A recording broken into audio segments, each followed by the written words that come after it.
দর্শক, আজকে আমাদের সঙ্গে উপস্থিত রয়েছেন একজন গুণী চলচ্চিত্র নির্মাতা এবং আমার কাছের বড় ভাই ইস্পাহানী আরিফ জাহান ভাই।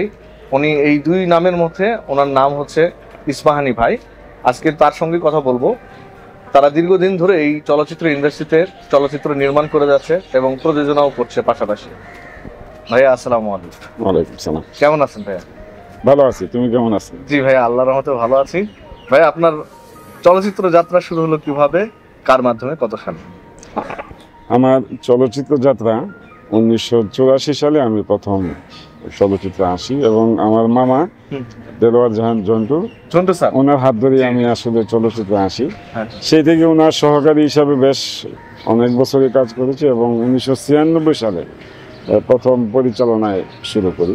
এটা কি এককভাবে না যৌথ আরিফ ভাইয়ের সঙ্গে? এটা আমরা যৌথভাবে করি। আরিফ ভাইয়ের সঙ্গে আরিফ আল আশরাফ এবং এম এন ইস্পাহানী, আমি জি দুজন মিলে ইস্পাহানী আরিফ জাহান নামে আমরা চলচ্চিত্র পরিচালনা শুরু করি। প্রথম চলচ্চিত্র কোনটি ছিল? জীবন বাজি রেখে ক্রিমিনালদেরকে ধরে আনে আর ওরা টাকা ছিটিয়ে আদালতে নির্দোষ প্রমাণিত হয়ে খালাস পেয়ে যায়। প্রথম চলচ্চিত্র ছিল আমাদের বিদ্রোহী বধূ। বিদ্রোহী বধূ। এটার কাস্টিং ছিল মৌসুমী, বাপ্পারাজ, শাবানা। বিগ কাস্ট ছিল তখনকার সময়ে আরো অনেক বড় বড় কাস্টিং ছিল এবং ব্যয়বহুল সিনেমাই ছিল এটা। আপনাদের টোটাল চলচ্চিত্র নির্মাণ কতগুলো করেছেন? আমাদের টোটাল পরিচালনা এবং প্রযোজনা মিলিয়ে এই তো 20টার মতো হবে আর কি সিনেমা। 20+। তো আপনার এই 20টি চলচ্চিত্রের মধ্যে উল্লেখযোগ্য কিছু নাম বলুন চলচ্চিত্র।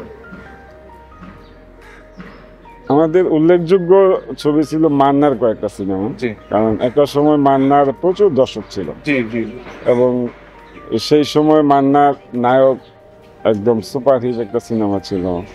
মান্না ভাই, মুস্তফা ভাই নায়ক, ভিলেন। মান্নার অনেকগুলো ছবি আমাদের ছিল এবং অনেকগুলো ছবি খুবই ব্যবসা সফল ছিল এবং তখনকার সময় মান্না মানেই তো হিট, মান্নার ছবি মানেই হিট। সেই সময় আমাদের ছবিগুলো ভালো ব্যবসাও করেছে এবং ভালো চলছিল তখন। আমি প্রতিশোধ নিতে এসেছি। প্রতিশোধ? কিসের প্রতিশোধ? ভুলে গেছো মানিক? তুমি আমার ভাই রবিনকে গুলি করে মেরেছিলে। আমি তোমার ভাইকে গুলি করে মেরেছি? হ্যাঁ। তো মান্নার নায়ক ছবিটা আমাদের একটি উল্লেখযোগ্য হিট আর কি, এবং এটার গল্প ছিল মান্নার ডাবল অ্যাক্টিং।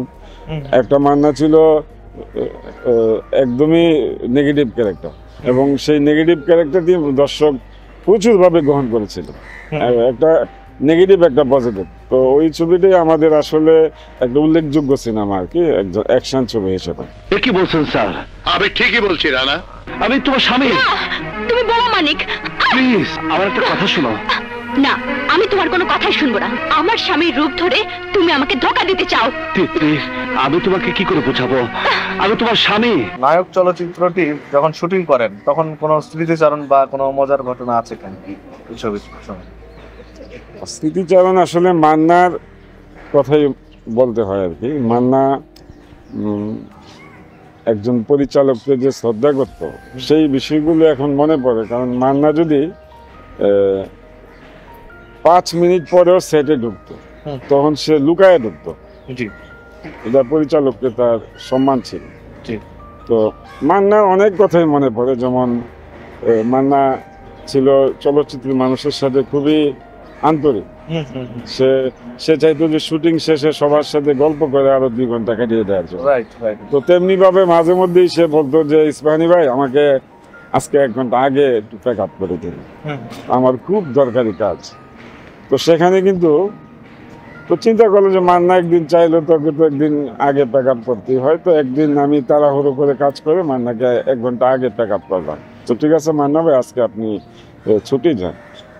তো আমি অন্যদিকে কাজ করতেছি, দেখলাম কি যে শুটিং শেষ করে দেখে যে মান্না বাইরে আরো অনেক পরিচালক প্রযোজকদেরকে নিয়ে গল্প করতেছে। তো এটা ছিল এর অভ্যাস যে একদিন 1 ঘন্টা ছুটি নিয়ে সবার সাথে আড্ডা মারবে, পরিচালকদের সাথে দেখা করবে, প্রযোজকদের সাথে দেখা করবে, শিল্পীদের সাথে আড্ডা মারবে, সিনেমা নিয়ে গসিপ করবে, গল্প করবে। এটা একটা মান্নার অভ্যাস ছিল আর কি। আর মাঝে মধ্যে ওই সোনারগাঁ হোটেলে বলতো যে চলো, এরকম কিছু কয়েকজন পরিচালক প্রযোজকদেরকে নিয়ে একটু হালকা আড্ডা মারতো। আসলে টোটাল মান্না ছিল একদমই একটা ফিল্মের মানুষ, মানে আপাদমস্তক একজন ফিল্মিক চলচ্চিত্রের মানুষটির আসে। চলচ্চিত্রের বর্তমান অবস্থা এবং ভবিষ্যৎ পরিকল্পনা নিয়ে কিছু বর্তমান তো আসলে চলচ্চিত্রের অবস্থা ভালো নেই। তো এই ভালো নেই, কিন্তু এই অশ্লীলতা প্রসঙ্গটা যে আসছে, সিনেমার যখন 90 দশকে কিন্তু ভালো ভালো সিনেমা হতো, তো সেই থেকে যদি আমরা আস্তে আস্তে অ্যাডভান্স হতে পারতাম, তাহলে কিন্তু আমরা এই সময়ে খারাপ সময়টা দেখতে হবে না। তো মাঝখানে একটা চরম দুঃসময়, খারাপ সময় গেছে, সেই কারণে কিন্তু আজকে চলচ্চিত্রের বর্তমান অবস্থা। তো আশা করছি যে খুব শীঘ্রই চলচ্চিত্র আবার ঘুরে দাঁড়াবে, ভালো ভালো ছবি হবে। যদিও বর্তমানে বৈশ্বিক কারণে বা ডিজিটাল বা মানে আধুনিক কারণে ছবির মার্কেট কিছু চেঞ্জ হয়েছে। তো আমি আশা করতেছি 2-4 বছরের মধ্যে বাংলাদেশে আরো ভালো ভালো ছবি নির্মাণ করবে, বড় বড় ছবি হবে এবং আবারও দর্শক বর্ণিত হবে ইনশাআল্লাহ। দীর্ঘদিন ধরে চলচ্চিত্র নির্মাণ এবং প্রযোজনার সঙ্গে জড়িত আছেন, তো ভবিষ্যতে কি কোনো চলচ্চিত্র নির্মাণের পরিকল্পনা করছেন? আমরা তো চলচ্চিত্র, আমরা তো এখনো এই কিছুদিন আগে রিদিতা সিনেমা করলাম, এটা সরকারি অনুদানের সিনেমা। তো এখনো পরিকল্পনা আছে, গল্প নিয়ে কাজ করতেছি, সিনেমার বাইরে না, সিনেমাতে এখনো আছি, আগেও ছিলাম এবং ভবিষ্যতেও থাকবো ইনশাআল্লাহ। কারণ হচ্ছে আপনাদের সিনেমায় ব্লাড, হ্যাঁ, আমার জানা মতে ঝন্টু স্যার আপনারা সবাই পারিবারিক ভাবে একত্রিত। না, আমরা একদমই সিনেমার মানুষ, সিনেমায় আসি, এফডিসি আসি, অন্য অন্য ব্যবসা থাকলেও সিনেমাই আমাদের আসল। সিনেমা নিয়ে ভাবি, সিনেমা করার চেষ্টা করি, ভালো সিনেমা চেষ্টা করতেছি, যে ভালো বর্তমান সময়ের কি সিনেমা করলে ভালো হবে সেটা নিয়ে ভাবছি এবং সিনেমা করবো ইনশাল্লাহ। ইনশাল্লাহ ইনশাল্লাহ। সর্বশেষ আমাদের দর্শকদের উদ্দেশ্যে কিছু বলুন, লেন্সের দিকে তাকিয়ে, ক্যামেরা লেন্স। দর্শকদের উদ্দেশ্যে একটা কথা বলবো যে বাংলাদেশের সিনেমাকে আপনারা ভালোবাসুন। যদিও আমাদের সিনেমার বর্তমান সময়টা ভালো যাচ্ছে না, আপনাদের কোঅপারেশন, আপনারা যদি ভালো সিনেমাগুলো হলে দেখতে আসেন, তাহলে কিন্তু আমরা উৎসাহিত হব এবং ভালো সিনেমা বানানোর জন্য আমরা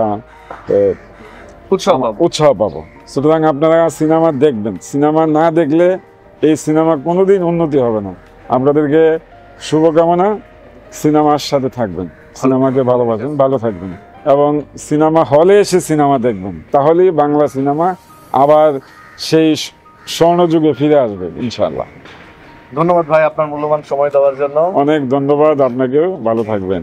ভালো চলচ্চিত্রগুলো হলে এসে দেখুন, তাহলে আমাদের প্রযোজক টাকা পাবে এবং প্রযোজক টাকা পেলে আরো 10টি চলচ্চিত্র নির্মাণ হবে, ইন্ডাস্ট্রি উন্নয়নের দিকে আগাবে।